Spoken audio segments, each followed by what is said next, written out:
Now, today, the Senate approved a 2-week funding extension that includes $4 billion of budget cuts, and the president signed it this afternoon.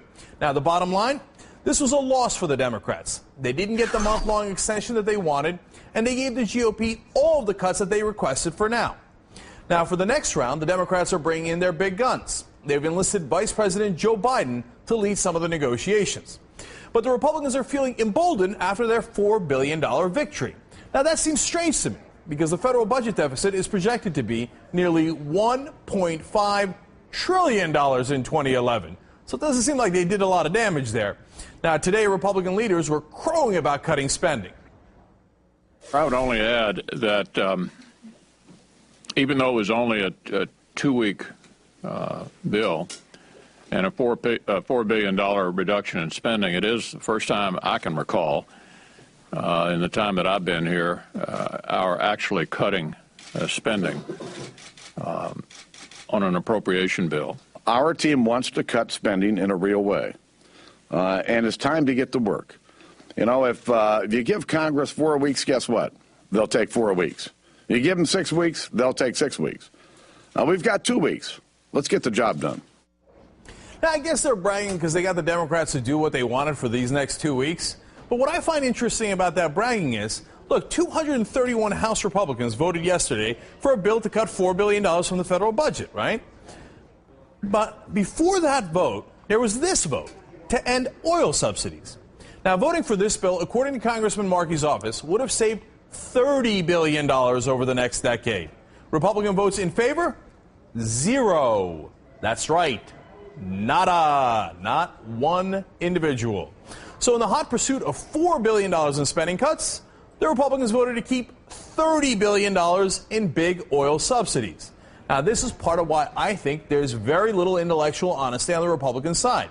Now, most Republicans are just carrying out marching orders from their corporate donors while they pretend to be in favor of small government principles. Now, with the exception of perhaps one Republican, and that is specifically my next guest. Joining me now is the Republican congressman from Texas and former and perhaps future presidential candidate Ron Paul. Congressman Paul, now, I think a lot of the guys on your side, to be honest with you, take money from corporate donors, as I said. You seem to have some principles that you get a lot of respect for that, whether it's in the conservative community or it's in the online community. But today or yesterday, you voted for those oil subsidies as well, $30 billion. Why'd you do that? Well, how do you define a subsidy? See, I don't consider any tax break as a subsidy. That was not a spending bill. That was not a grant. So if they get benefits, I never vote to increase any taxes. I vote to always give tax credits, and I always cut spending. I've never voted for a real spending bill. So I don't think that is in the category of what I would consider a spending bill. Oh, that's interesting. What do you think should be the proper income tax rate? Well, the best would be 0. I mean, we lived most of our history with 0 income tax, but you'd have to have a proper sized government. You'd have to have a proper role for government. You can't be the policeman of the world and not have an income tax. So I would not have all my troops around the world. I'd bring the troops home, and I wouldn't have a military-industrial complex that demands so much, but I wouldn't have a welfare state either. And under those conditions, you don't need an income tax. And I think that's the way it should be. You got to raise money somehow, right? I mean, so how would you raise money if you had 0% income tax? Well, how did they raise it before 1913? You know, they had excise taxes and some import taxes, but it wasn't the matter of how you raised the money, it was who was demanding the money. But there's an endless demand when you concede so much to the military-industrial complex and a militaristic foreign policy, and you say that you have to redistribute wealth from cradle to grave and take care of people. I think when people take money from you and give it to somebody else, that's equivalent to stealing from you. I don't want to take any of your money. I want you to invest it and create jobs. So, and I'm personally convinced that I'm on the side of the humanitarian side of this, because if you care about poor people and jobs, you're going to have them more likely if you do it that way rather than the government spending the money. Because just look at where we've been with all this spending and printing of money and bailing out. Who gets all the benefits when you run a system like that where you're pretending to redistribute wealth? You serve the special interests and the powerful corporations. Then when you get into trouble, who gets bailed out? They get bailed out. Wall Street's and the banks get bailed out. And who gets stuck? It's the taxpayers. That's why you need income tax, so you take care of the wealthy. So now, look, Congressman, we disagree on that, of course. I mean, it's not 1913. I believe we need a little bit more money than you say. But it is an interesting point about defense. Now, if you do non-defense discretionary spending cuts, in fact, if you brought that to zero, you cut everything outside of defense and entitlements, that'd only be $610 billion. You still have a gigantic deficit. So is your proposal the counter to the Republicans, the rest of the Republicans, in saying we must cut defense, and perhaps fairly drastically? Well, I use a different term. I don't want to cut defense, but I distinguish military spending different from defense spending. You think if we send troops into Libya next week or this week, that's serving our national defense? No, it's going to cost a lot of money, but it won't serve our defense. It's just military spending. So I want to cut military spending, not defense spending, but you could do that with maybe a third of the military budget. You could cut hundreds of billions of dollars from that, and it wouldn't hurt us. But that still wouldn't be enough. I mean, you have to get rid of this redistributive mentality that is right and proper and moral to take from some and give to others. Because when you endorse that system, always intended to help the poor, you help those who distribute the wealth and who are on the gravy train. So the corporations benefit, the people get the crumbs. So look who lost their houses and lost the jobs. We were propping up housing for everybody and give it a gift, low interest loans and all this. It intended to help the poor people have houses. But there were a lot of big companies and mortgage companies made a lot of money, and the builders made money on the way up. They get into trouble with over speculation. We bail them out. We cause a recession, and the poor people lose their jobs and they lose their houses. I cannot see how anybody could endorse that system. Congressman Paul, you know, a lot of people, of course, do want to spend a lot on defense, namely the Republican Party, certainly some portion of the Democratic Party as well. Whenever you go to cut there, they fearmonger, they scaremonger. So why do you think they're doing it? Is it the money that they're getting from defense contractors? Well, you have to ask both parties that. You know, the Democrats were supposed to cut back on that too. But no, I think the war profiteers have a lot of influence. I think that if you vote against military spending, the Democrats especially get trapped into it.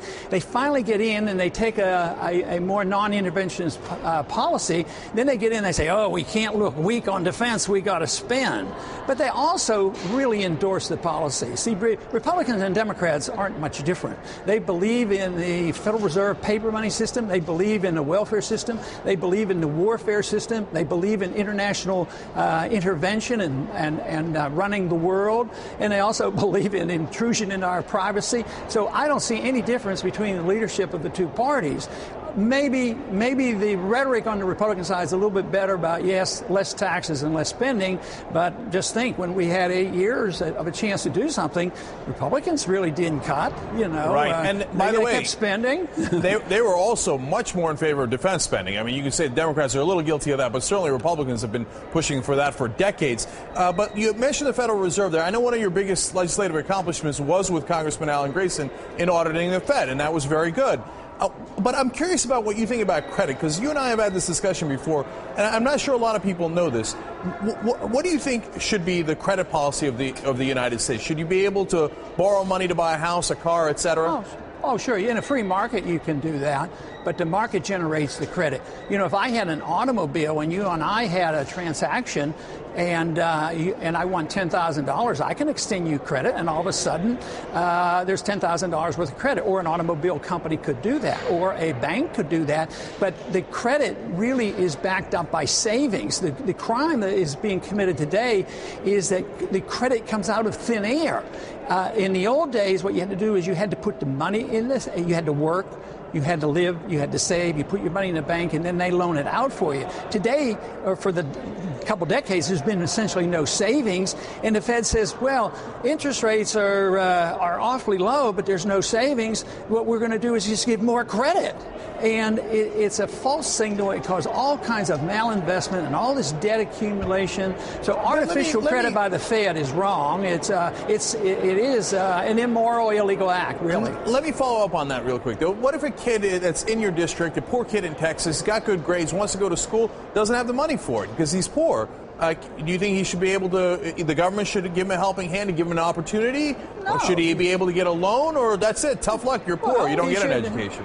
Well, no. I mean, you're the government. It's your money. I don't have a right to come to you and say, my poor kid in Texas needs an education. I come to you and knock on the door and say, give me $500. But we send the IRS agent and then it's okay. So, no, I have no right to take money from you. And nobody has a right to somebody else's wealth. You have a right to your life and you have a right to your property, but you don't have an education isn't a right. Medical care is not a right. Education, these are things that you have to earn. Now, you might ask, well, what kind of a system would that be? Well, I grew up with that system, but prices were different. There was no inflation. My tuition was $350 a semester. I had jobs in the summertime. I could earn it. When I went to medical school, there were loans available if I'd have needed them, but it was a completely different world. Today, but there were loans. But there were loans. Did you take advantage of those loans? It was through the school. The school made the loans. There were no government loans. There were no government loans. But you're okay with the school giving loans then? Oh, sure. I mean, that's credit and people, endowments, and that's what would happen. But prices would be different. Kids today, even if they work, as soon as they work, we tax them. You know, if they're a waitress or a waiter, we tax their tips. So we encourage them to work. Then they don't have enough money. The prices go up on the tuition, and then we give them grants, and then they get out of college and they owe $200,000. It makes no sense whatsoever. All right. I don't know how anybody can justify. Congressman, you know, I know you're big online, so we asked our Facebook audience, we have one on TYT Nation, a question for you. Brian Carter wrote in, ask him if he really does support Walker's efforts to destroy unions, because we've got a lot of questions on this, and I wanted to ask you about that. Where do you stand on Governor Walker's attempts to go after unions? It's a loaded question, because I can answer for myself. I do not want to destroy unions, but I don't want to give them artificial power. I want to give the corporations no artificial power, and I don't want to give unions. Why is collective bargaining artificial power? Because it's based on law. The employees getting together in a free market saying, okay, we've gotten together. Okay. Workers have the right to get together and negotiate. But just as you and I on a voluntary transaction or the actions between two people for social reasons has to be voluntary. Economic transactions have to be the same way. So workers who can voluntarily get together and negotiate, they can negotiate, but they can't force their will by law, and that's what the government has done. They have given them artificial they're saying power. by law you are not allowed to collectively negotiate, which doesn't make sense if you believe in the free market. I'm talking about my position. Okay. So then you don't agree My with position Governor is Walker. you can voluntarily organize and negotiate, but you can't. Nobody has any force. See, the libertarian belief is that you can't use force on people. So then you don't agree with Governor Walker, because by law he's saying you cannot collectively bargain. Well, you have to have voluntary. It has to be voluntary on both sides. Okay, so we're getting one last thing now. Look, you've finished first in CPAC. You finished first in all these different polls.